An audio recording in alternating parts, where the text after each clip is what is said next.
Merhabalar, bugün sizlerle patatesli gül böreği tarifi paylaşacağım. Yapımı çok kolay, lezzeti ise şahane. Bu patatesli böreğin tadına bakan herkes el açması sanacak ve favorisi olacak. Buyurun yapımına başlayalım. İlk önce patateslerimizi haşlıyoruz. Bunun için 10 adet orta boy patates kullanacağım.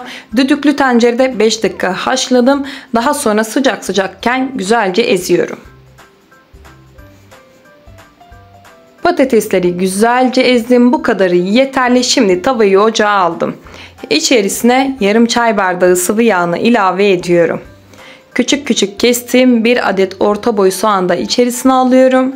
Soğanlar çabuk kavrulsun diye bir tatlı kaşığı tuzu da üzerine ilave ediyorum. Ve bu şekilde soğanları güzelce soteliyorum rengi dönene kadar.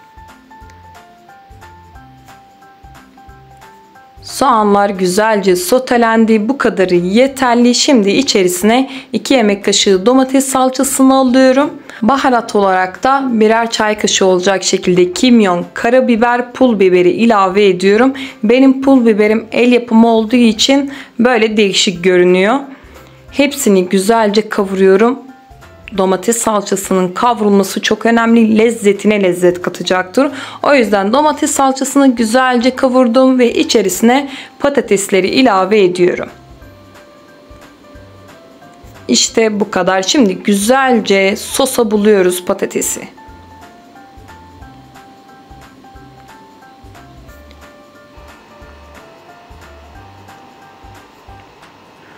Patatesleri güzelce karıştırdım. Sosa güzelce bulandılar. Ocağın altını kapatıyorum ve içerisine ince ince kıyılmış çeyrek demet maydanozu ilave ediyorum. Sevmiyorsanız kullanmayabilirsiniz tabii ki. Maydanozlarla beraber de şöyle bir güzel karıştırıyorum. Patatesli içimiz harika oldu. Bu şekilde bile ekmeği bandırıp yiyebilirim. Çok lezzetli oldu. Patatesli içimiz hazır. Şimdi yufkalarımızın yanına gidelim. İlk önce sosumuzu hazırlayalım. Sosu için 1 çay bardağı sütü karıştırma kabına alıyorum. 1 çay bardağı sıvı yağ ve güzelce karıştırıyorum. Kullandığım çay bardağı ölçüsü 100 milim, onu da söylemek istiyorum. Sosumuz hazır. 4 adet yufka kullanacağım bu tarif için. Her bir yufkayı 4 eşit parçaya böldüm. Üçgen şeklini vereceğiz. Fırça yardımıyla sosu her yerine gelecek şekilde güzelce sürüyorum. Mutlaka her yerine güzelce sürelim ki kuru yeri kalmasın. Daha sonra hazırladığımız patatesli içten yufkanın içerisine bolca koyuyorum. Uç kısmına koyuyorum sadece.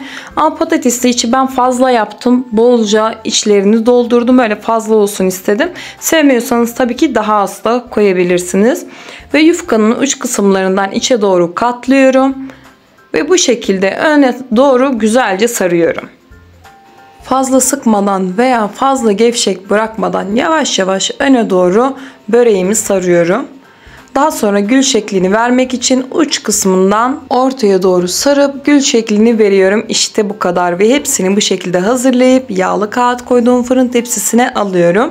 Daha sonra üzerine 1 adet yumurta, 1 yemek kaşığı yoğurdu güzelce çırpıyorum.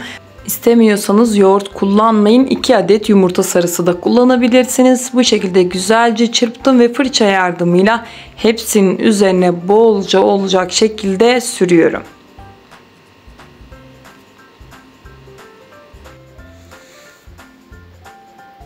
Ve son olarak da üzerlerine susam serpiştiriyorum. İstiyorsanız çörek otu da ekleyebilirsiniz. O da çok yakışır. Veya hiçbir şey eklemeyin, direkt fırına verin, tamamen size kalmış. Fırça yardımıyla susamlar piştiğinde düşmesin diye de üzerlerinden geçiyorum. İşte bu kadar, böreklerimiz hazır. Önceden ısıtılmış 200 derecelik fırında fansız ayarda pişmeye gönderiyorum. Hadi bakalım fırına. Böreklerim fırında güzelce kızarana kadar pişiriyorum. Toplamda 25 dakikada kızardı ama fırından fırına değişiklik gösterebilir. Böreklerimi fırından alıyorum. İlk sıcaklığı çıksın diye böreklerimi dinlendiriyorum. Daha sonra servise alıyorum. İşte en sevdiğim ana geldim. Böreklerim servise hazır. Dışı çıtır, İçi yumuşacık harika börekler oldu. Hem görünüşü hem lezzeti şahane. Patatesli börek sevenler mutlaka bu tarifi denesin. Çok seveceksiniz. Deneyecek olan herkese afiyet olsun. Mutlaka yorumlarınızı bekliyorum. Kanalıma da abone değilseniz lütfen kanalıma abone olun. Bir dahaki tarifte görüşmek üzere.